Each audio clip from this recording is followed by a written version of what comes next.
BJP इसी पर कर रही है कि लॉ एंड ऑर्डर बिहार में बिहार में ये लॉ एंड ऑर्डर नहीं हो सकता है। व्यक्तिगत रंजिश के कारण किसी की कभी कोई हत्या होती है, और होती है तो उस पर कार्रवाई होती है और गिरफ्तारी होती है। यह कानून व्यवस्था नहीं है। कानून व्यवस्था तो मणिपुर अररिया में हुई पत्रकार की हत्या को लेकर भारतीय जनता पार्टी लगातार सवाल खड़े कर रही है बिहार में लॉ एंड ऑर्डर को लेकर, और यही बात को लेकर सीधे तौर पर भारतीय जनता पार्टी बिहार सरकार पर हमलावर है, जिसको लेकर आज जेडीयू के राष्ट्रीय अध्यक्ष ललन सिंह ने इसको लेकर सीधे तौर पर जवाब दिया है और कहा है कि बिहार में लॉ एंड ऑर्डर का कोई मामला नहीं है, और जिस तरीके से पत्रकार की हत्या हुई है तो ये बेहद दुखद है।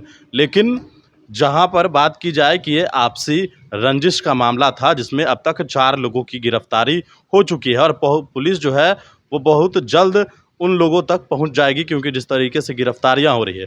और बिहार के मुख्यमंत्री नीतीश कुमार ने भी इस बात को सीधे तौर पर कह दिया है कि इसमें किसी को भी बख्शा नहीं जाएगा। जिसने भी इस तरीके का कृत्य किया है उसको छोड़ा नहीं जाएगा। लेकिन मामला क्या है, इस पूरे मामले की जाँच होगी, और जाँच होने के बाद पूर्णतः कार्रवाई की जाएगी। कहा जा रहा है कि इससे पहले उसकी भाई की भी जो हत्या है वो हो चुकी थी, और आपसी रंजिश का ये मामला है, और इसी में उसकी हत्या हुई है।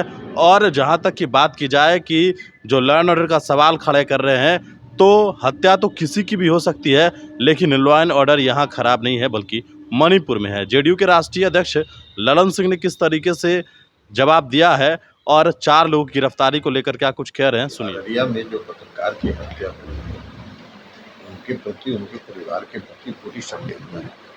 और आप सबको मालूम है, कल मुख्यमंत्री जी भी कह चुके हैं कि प्रशासन को उन्होंने आदेश दिया है कि पूरा सख्ती से उसकी जांच करें और गिरफ्तारी। और हम समझते हैं कि जिला प्रशासन और पुलिस प्रशासन उस पर कार्रवाई करेगी और गिरफ्तारी होगी। बीजेपी इसी पर कर रही है कि लॉ एंड ऑर्डर बिहार में ये लॉ एंड ऑर्डर नहीं हो सकता है। व्यक्तिगत रंजिश के कारण किसी की कभी कोई हत्या होती है, और होती है तो उस पर कार्रवाई होती है और गिरफ्तारी होती है।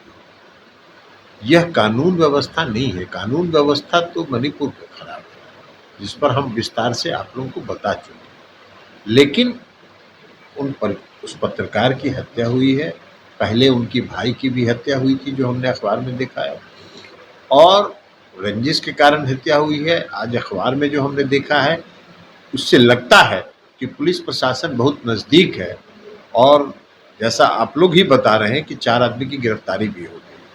तो इस तरह से हत्या होती है, घटना होती है, लेकिन उस पर त्वरित कार्रवाई होती है और गिरफ्तारी होती है।